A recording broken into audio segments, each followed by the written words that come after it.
Welcome to Sales is Not a Dirty Word. I'm your host, innovative sales coach Aleasha Bahr, the creator of the Black Sheep Sales Method. Because if it's a fit, it's a fact, and there's no selling involved. If you're a service provider selling your own service who's ready to sell differently than the mainstream status quo and convert 8 out of 10 sales conversations without having to act like a douchebag, then this is for you. If you want to know more about the Black Sheep Sales Method and if it's a fit for you and your business, then go to aleashabar.com. So today I'm going to talk about something that a lot of people struggle with, and that is educating and selling in the same conversation. So, a lot of people know in theory they're not supposed to educate in the sales conversation. However, the reason they think they're not supposed to isn't the real reason. So, most people have heard you're not supposed to educate in the sales conversation because then the people are going to go away and do all the stuff and they don't need you anymore. There's a few reasons that that is bullshit. Number one, if those are the people that are coming to your sales calls, those are DIYers. They're not your audience anyway. You're a done for you service provider of some kind. You don't want DIYers, right? So that person was never going to be your client.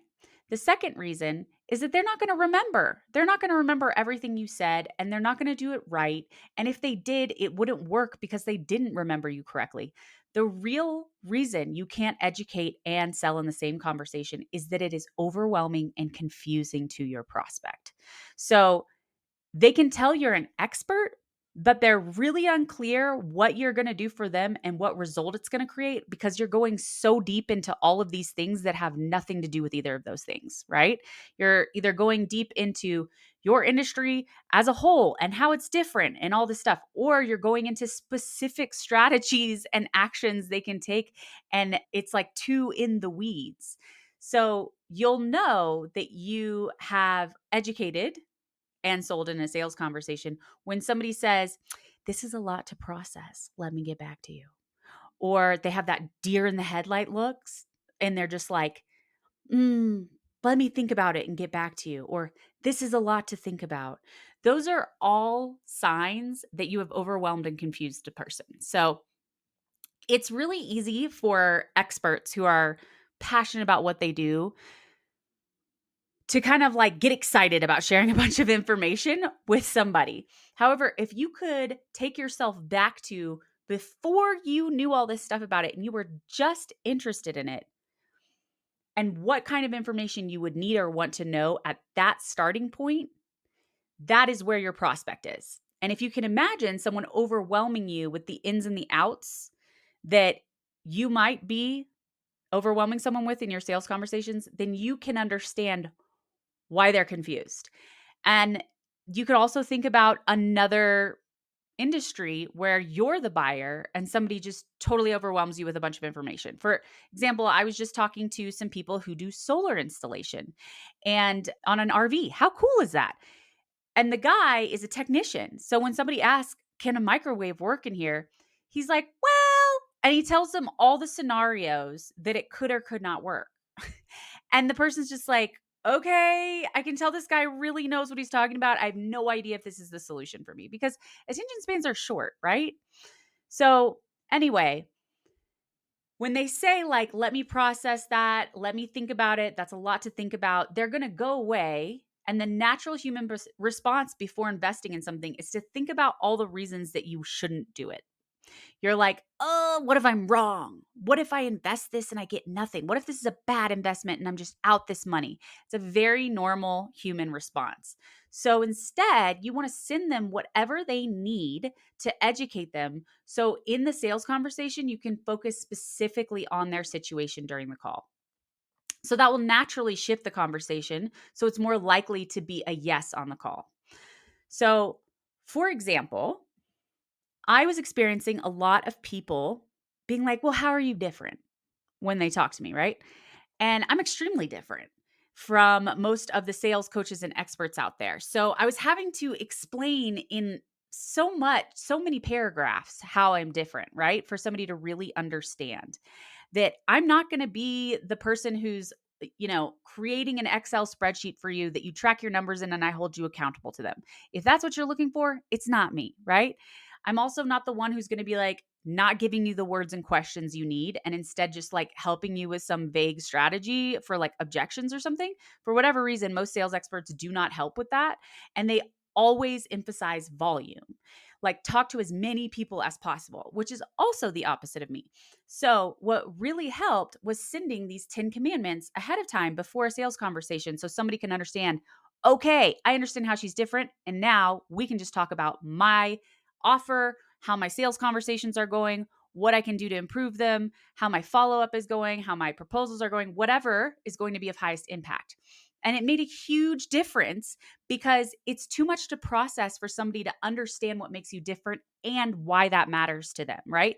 Instead, if they understand what makes you different ahead of time, and then they can just talk about their situation and what impact that would have, they only have to focus on one thing in that conversation, right? So, another example is somebody I work with who does high ticket drop shipping. So, most drop shipping is high volume. It's like just crap from China, right? With really slim profit margins. And it's pretty much a race to be the cheapest. So, he specifically focuses on products that are like $5,000 and $10,000 and have $1,000 commissions.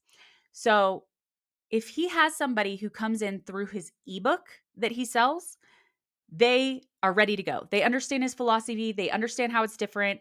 They're ready to talk to him about their situation and how many hours it takes and if it's a fit for them and if it's going to have the support that they need and those kinds of things. So, if they come in cold, he has to do all of that verbally, right? So instead, we created little videos for them to watch before they get on the call that explain this stuff.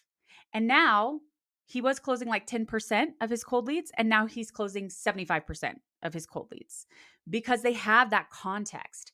So it makes a huge difference in somebody saying, oh, I get it. I don't have to process two things in one conversation. It's just too much work for the mind, right? So, another example is somebody that I worked with who helped people market their books.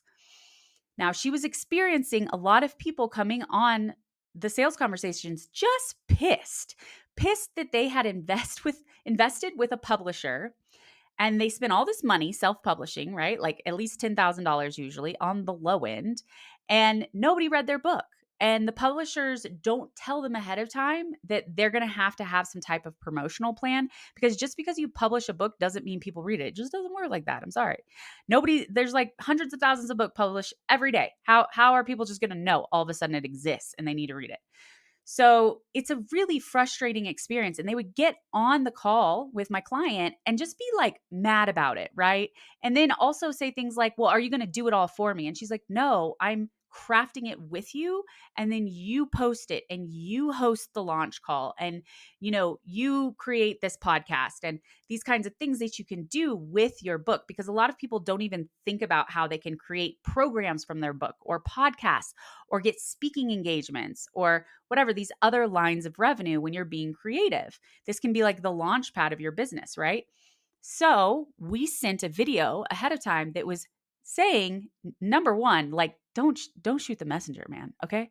I understand that you put a lot of time and energy into this book, and that's amazing. And we want to make the most of that investment by getting people to read it, because it's not going to make any impact unless people read it. So there's a lot of ways that we can do that, and I won't do it for you. So if you're looking for a done for you social media agency of some kind, I can give you references. But that is not what I do. I'm going to craft these unique ways of generating revenue, these other alternate revenue streams, like a podcast or like speaking engagements or a course or these kinds of things that they can start getting excited about and thinking about ahead of time instead of it being the first time that they're hearing about it. So when they come to the conversation with her, they can say, yeah, I was interested in speaking engagements, or you mentioned that about the course and I've been wanting to make a course. So I want to hear more about that. And then it can just be about their specific situation instead of all the things you can do with a book, or like how mad they are that the publisher didn't do anything for them and they don't want to spend any more money. She's already addressed all that ahead of time, and they're not coming to the call mad that she's not going to post on their behalf. They know what it's about. They know the benefit. They know the impact. And they've already started thinking about the possibilities, which means that more of them moved forward. She went from a 0% closing rate to a 50% closing rate. So I hope you can, in these instances, understand how it makes such a difference to the sales conversation to not have to educate on the front end of your sales conversation, in addition to then discussing their specific situation. Because if you do that, you're going to have a really draining and long sales conversation that does not end in a sale, which is so annoying. So it's just a lot of heavy lifting for you, right? To have to update this person and get them in the know and all this stuff. And when instead they can do that on their own time without feeling like they're being sold at the same time, right? And then your sales conversation can be 30 minutes instead of an hour, with 30 minutes of education and 30 minutes of discussing their specific situation. If that's even enough time. I've seen them go an hour and a half when people are educating a whole bunch, or like looking at, giving them all these how-to strategies and stuff. So the how-to strategies is a different thing to get you out of, which I do help clients with, these anchor phrases that are going to bring them back to center and keep them from going on weird tangents and off in the weeds, things like, anyway, that's off the top of my head. And that's something that we'll dive deeper on when we work together, or something like that, that kind of just like gets them out of that muck.